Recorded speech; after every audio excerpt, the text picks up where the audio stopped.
Today we're talking backups on backups on backups. What are the bottles that we have to have a backup of so that when we run out, we haven't run out? Parker's, Four Roses LE, King Kentucky, GTS, Heaven Hill 17, WLW, all those things. all those real special smoke wagons. Just go ahead and just go to like the roll thing because I'm just gonna keep going. Yeah, so those are not on our list. A Mr. Sam.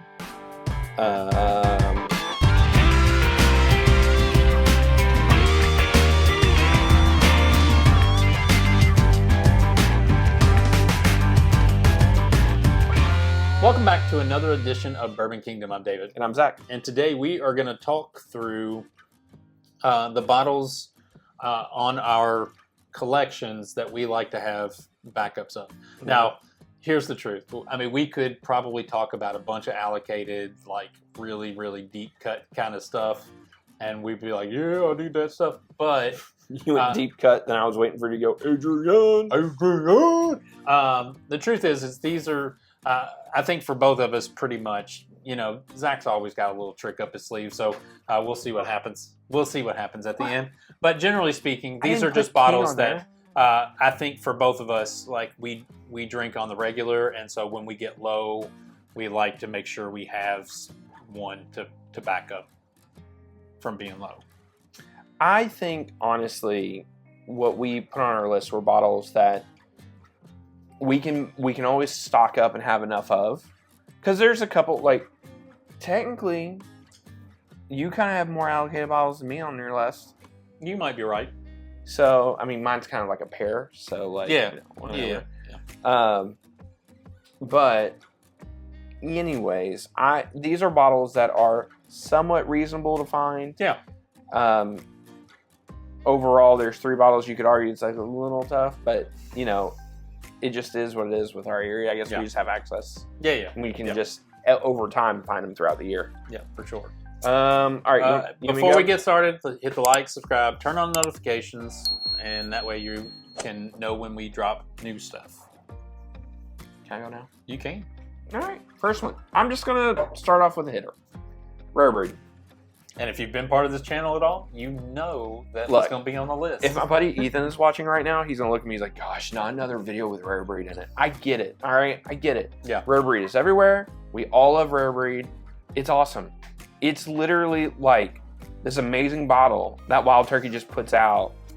And it's like, has some odor Wild Turkey in it, you know, and it just sits on the shelves because they have so much of it. It's just...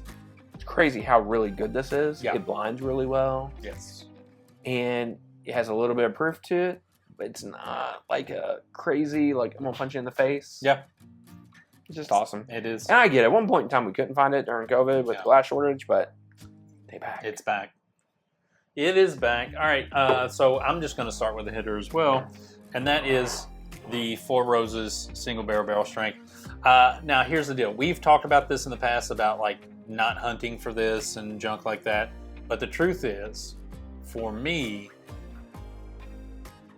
I like to have at least 2 of these. Mm-hmm. Because over the last few years, we hoarded these for a while. When they were like coming in at $79, when they were coming in at like $79 a piece, and you could go to the distillery all the time, pick one up. You can still do that, but they're like right at 120 now, or something like that, 110, something like that.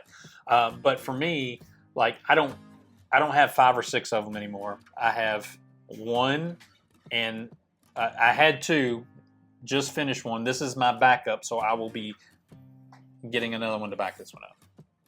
I got a little bit more than 5, that's for sure. Yeah, but you also have a bunker full of whiskey. Like, if anybody ever looked in your, like, it's ridiculous. So let me say this.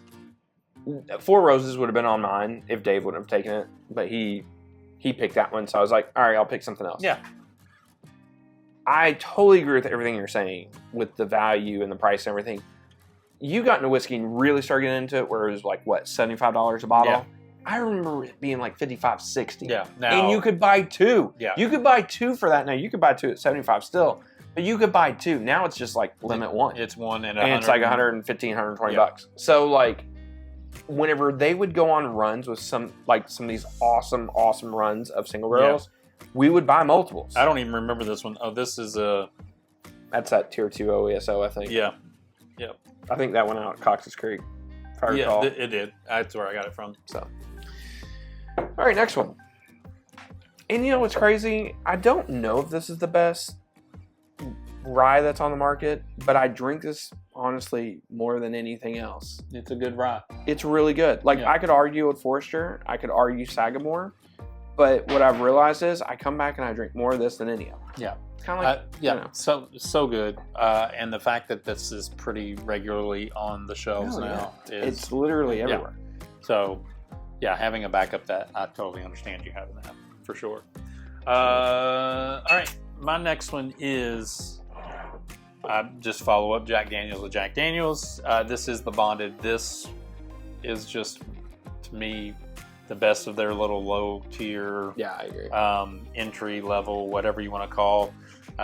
This is just so good. And again, I'm getting low. I do have a backup of this, so I will probably not be too long before I finish this and have to get another one. So. It's awesome. I'm right there with you. I prefer that over the triple mash or the rye. I do like the triple mash, but I feel like this is the breadwinner between the two of those. I agree. Yeah. So I see your Jack Daniels 100 proof, and I raise you an Old Forester 100 proof. Now this is just no standard 100 proof. This is a Jackie pick. This is actually MTS Master Taster Selection for anybody who doesn't know. Yeah. This is a G House Roulette one. This is, I believe, the very last Jackie pick. It's just a banger. Like, the thing is I feel like they all are. The single barrels are, I think, for the most part, pretty good. Yes, they went through a time with certain ones that were really hot. But these 100 proofs, especially if they were at Old Forester, they're just a little bit more special than some of the other ones. Evergreen does a really good job. They just dropped one today. Really have. They actually just dropped one today, and I talked her into putting it on the bar so that I could drink it. Really good for Half Price Wednesday for $3. That's a good pour. Yeah, it's a great pour. I see your Old Forester, and I'll raise you an Old Forester. The old staple of Old Forester 1920. This, from just a non-allocated standpoint of Old Forester, this is the bottle. It is. Yeah. It's it. Yeah. And because it's it, I have to have a backup of it. Now, whenever 1924 doesn't become allocated, are you going to say the same? Now, then it'll switch to 1924 for sure, because I'd be loving that 1924. Yeah. Yeah, this bottle's awesome. And we've talked about it enough, so we don't have to spend too much time on it. It's just a great bottle. Yeah, it really is a hitter. Talking about Old Forester. Man, we're just showing so much love to Old Forester right now. This is an Old Forester barrel strength. Now, look, I get it. Some of y'all are going to sit out there and say they're hot. Have there been hot ones before? Sure. Will there be hot ones later? Probably. Definitely. But whenever these hit, man, this is just what I want. This is a brown sugar. This is an MTS Brown Sugar one. It's really, really good. Some people would argue it's the best. It's not my favorite of the MTS barrel strengths, but it is just absolutely phenomenal. Yeah. And what's crazy is whenever I let people try this one, or I used to have another one opened up back there, it drank now, but when people would try it, they're like, wow, I didn't realize Old Forester barrel strengths could be this good. Yeah. And they are. Generally, they're not, but that's okay. No. That's okay. Be nice. All right. Next on my list is the Elijah Craig. This is a private barrel. I kind of lump these all together. The private barrels, the barrel proof, the batches. They're all just really good, and I have like 10 of these. They're really not hard to rack up. Yeah, they're not, because like this is a Liquor Barn pick. I have another Liquor Barn pick that's open and so I got a backup of just the Liquor Barn pick, but I have a B521, a B520, C920, C9. Like I have a bunch of them, and it's just, what'd you say? Yes, I do have several of those. Sure.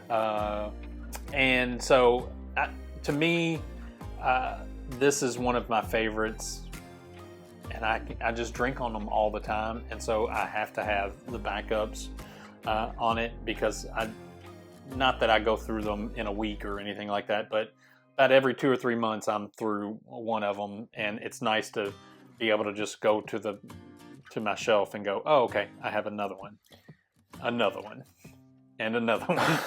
So, well, it's like I didn't have that many Elijah Craig barrel proofs until we started the channel. And now since I've been buying 3 a year. Yeah. On top of, if I really liked one, I get a backup. Yeah. On top of private picks. Like, I probably have 20 of them sitting back there right now. And it's like, I just don't drink them enough. Yeah. Like, for as good as what they are, I just don't drink them enough. They're forgotten. I feel like they're ones that can be forgotten because you just sit and you go, I want to drink something else. In a way. Yeah. All right, next one. This is a 4-gate Kelvin collection.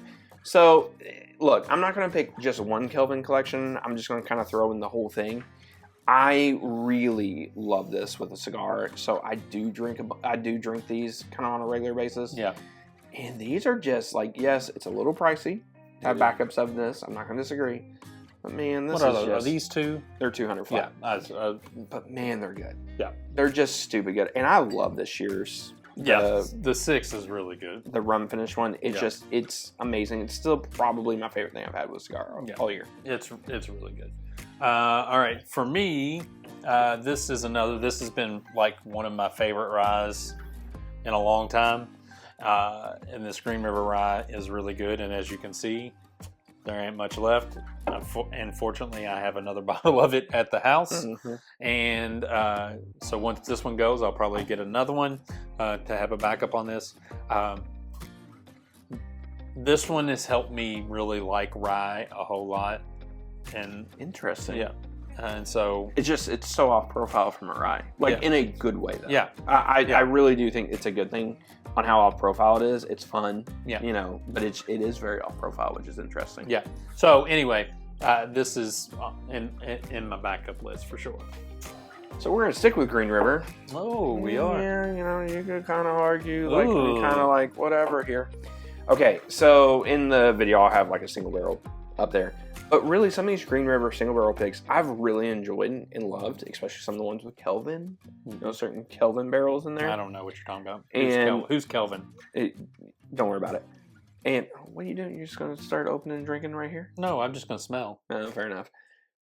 Anyways, loved it so much. Ooh. Our first barrel pick that we're doing is Green River, and we actually have 2 of them coming out. So, yeah, this is kind of like, you know, kind of throwing that out there. It's going to be on Patreon. It will be on Patreon. But guys, I'm telling you, they're doing some really great stuff with their single barrel program.